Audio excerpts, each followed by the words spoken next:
Honourable Senators, I rise today to speak in opposition to Bill C-5, the Trudeau government's proposed legislation to repeal some mandatory minimum penalties and to offer conditional sentences for certain offences. This bill will not fulfill its intended purpose as established by the Trudeau government to decrease Black and Indigenous overrepresentation in the prison system. Instead, this legislation will place victims of crime at risk, especially female victims of domestic abuse, by returning abusers through conditional sentences into the very communities where their victims live in fear. Bill C-5 is just one more example of the Trudeau government's propensity for talk over action.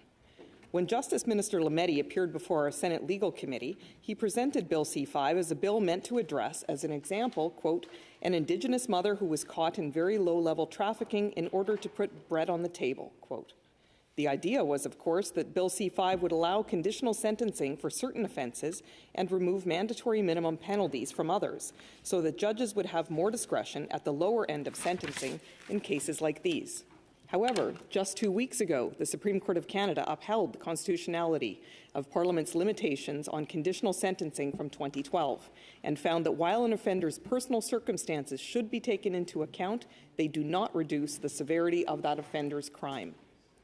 It is unfortunate that the Senate Legal Committee didn't have the opportunity to hear from more witnesses representing victims of crime during our study on this issue. We couldn't even hear testimony from the Trudeau government's new federal ombudsman for victims of crime, Mr. Benjamin Roebuck. Even though Mr. Roebuck was appointed on October 24th, he was not yet officially installed by the time we needed him to appear, so he was not made available to us. Given that the victims ombudsman position had sat vacant for more than 1 year, this situation speaks volumes about this Trudeau government's utter lack of regard for victims of crime. This fake feminist Trudeau government betrays Canadian women with this legislation. Its own gender-based analysis plus of Bill C-5 is frankly a joke. The government's analysis only mentions women in passing and doesn't mention women who are the victims of intimate partner violence at all, or how this legislation will affect them. We heard Senator Klein's speech in this chamber Tuesday night, extolling the virtues of gender-based analysis plus evaluations. He said they, quote, enhance federal legislation's value for women, including Indigenous women, unquote. Well, the GBA plus analysis for Bill C-5 certainly doesn't. It only even mentions Indigenous women twice, saying that Indigenous women have tripled the violent victimization rate of non-Indigenous women. Even at that, the analysis fails to mention violence against Indigenous women in the context of intimate partner violence. For example, we know that almost twice as many Indigenous women experience sexual and physical violence at the hands of an intimate partner or family member than non-Indigenous women do. We know that Indigenous women also more frequently suffer more severe forms of spousal abuse, including sexual abuse, abuse involving a weapon, beating and choking. And yet in Bill C-5, the Trudeau government is making conditional sentences available to offenders convicted of offences common in intimate partner violence scenarios, including sexual assault, criminal harassment, and being unlawfully in a dwelling house. If women, especially Indigenous women, are supposedly one of the motivations for this legislation, the Trudeau government's gender-based analysis should examine how this legislation will actually impact that group, unless, of course, they know it cannot be justified. I suspect that is the case with Bill C-5. Removing mandatory minimum sentences and making serious offences eligible for conditional sentences will only create more vulnerable female victims by returning abusers and criminals into the communities where their victims live and work.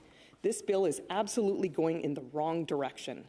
Conditional sentence orders are not infallible. Offenders can and often do breach these arrangements. In one study of conditional sentencing in BC, researcher Don North found the overall breach rate of 3 communities was 37.6%. University of British Columbia law professor Isabel Grant has published research showing that male intimate partners who criminally harass their female partners often find ways of getting around non-contact orders with their victims. She said, quote, no contact orders are often resorted to in criminal harassment cases, but they often fail to stop the harassment and can be counterproductive in some cases. Perpetrators become quite skilled at learning how to manipulate the limits of the criminal justice system by finding ways to harass which do not violate the terms of the legislation, unquote.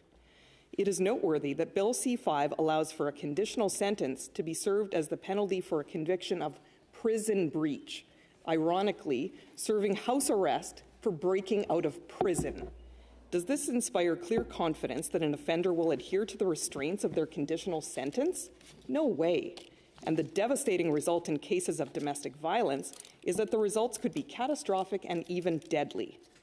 London Abused Women's Centre Executive Director Jennifer Dunn put it this way, quote, "A conditional sentence does nothing to stop an offender from committing another violent act. Women need the courts to see this. Yes, there are strict conditions imposed when it comes to a conditional sentence, but that does not mean that they will be followed and a woman's life could be at risk," unquote. Victims of crime, particularly vulnerable female victims of domestic abuse, already live a life of fear. Bill C-5 would only make that worse because it will dramatically increase the possibility that a woman's abuser could be returned to her community or even to her own neighbourhood. Penny McVicker, Executive Director of the Victim Services of Brant, told the House of Commons Justice Committee how women victimized by abuse live in constant fear, quote, "I see too many victims who are now not reporting to police because of the fact that they feel like it's a revolving door. They report to the police, the suspect is arrested, and then they're back out on the streets before the victim even has time to get a good safety plan in place. I write priority housing letters on an almost daily basis for victims trying to relocate, hoping to find someplace safe that they can live where their abuser won't be able to find them. The shelters are overflowing because we don't have enough shelter space for women trying to get away from violent offenders," unquote. Removing mandatory minimum penalties from some serious offences and making conditional sentences available for others will further undermine victims' and Canadians' trust in the justice system. C-5 will also make victims of intimate partner violence less likely to report abuse if it happens again. Where Bill C-5 does affect women, especially Indigenous women, it only serves to impact them negatively. The Trudeau government has based this entire legislation on the ideological underpinning that it will reduce the over-incarceration of Black and Indigenous offenders. However, two of the only witnesses at Senate Legal Committee who actually gave us statistical evidence, University of Ottawa criminology professor Cheryl Webster and doctoral candidate Don North, testified the measures in Bill C-5 would barely touch over-incarceration of Indigenous offenders. Professor Webster said, quote, "Indigenous offenders generally, and especially Indigenous female offenders, are relatively speaking left behind. Specifically, the government's own data from CSC suggests that a smaller proportion of Indigenous Canadians overall and an even smaller proportion of Indigenous female Canadians have the possibility of benefiting from this bill," unquote. Witness Don North agreed, stating, quote, "The populations targeted by Bill C-5 will not experience a proportionate benefit, in part due to concerns around their ability to comply with the onerous conditions of the typical conditional sentence, and in part because appropriate community supports are not consistently available," unquote. Ms. North also testified about the link between breach of conditional sentences and Indigenous offenders, quote, "The research does suggest that even when conditional sentences were broadly available, Indigenous populations or offenders didn't proportionately benefit from them. There were instances where they were benefiting, but it wasn't the same proportions as other offenders. There's also data suggesting Indigenous offenders tend to have higher breach rates even when they are granted conditional sentences. This becomes, of course, a problem for overall incarceration rates when they're imprisoned upon breach," unquote. Shockingly, several of the witnesses we heard from at committee opposed all mandatory minimum penalties on ideological grounds without providing evidence to back up their assertions. Some witnesses wanted to eliminate mandatory minimum penalties completely, regardless of the severity of the crime. Some witnesses and some senators in this chamber even advocated for the repeal of mandatory minimum penalties in the case of murder convictions, as again we saw with Senator Clément's amendment this week. Wisely, we voted not to implement that. It would have been a huge mistake, honourable senators. Because of the influence of American news and American entertainment, a lot of people have the impression that our justice system is much harsher than it actually is. Canadian sentences are already much lower than U.S. sentences. Even the current sentences for murder in Canada do not compare to the heavy sentences we see in the United States. In Canada, first-degree murder carries a sentence of life with a chance of parole in 25 years. And for second-degree murder, the automatic sentence is life with a chance of parole in 10 years. Another key difference between the Canadian and American systems is that of time actually served in jail. Many Canadian offenders are released after serving only one-third of their sentences. Because of statutory release, almost all are released from incarceration after serving 2/3 of their sentences. Mandatory minimum penalties offer certainty and predictability in sentencing. At a time when half of Canadians have expressed a lack of faith in the fairness of the criminal justice system, we need to give Canadians more confidence in the sentencing for serious crimes, not less. We need to give victims of crime the security they need to rebuild their lives, free from fear of encountering their perpetrator who has been released into that victim's community on a conditional sentence. The Trudeau government has missed the mark on this legislation, as they so often do. They are so caught up in performative virtue signaling that they have completely missed the point. Minister Lametti says his aim with this bill is to lower the over-incarceration of Black and Indigenous offenders. However, the evidence shows Bill C-5 will do little for Black offenders and won't do anything for Indigenous offenders. This kind of behaviour is a pattern with this Trudeau government.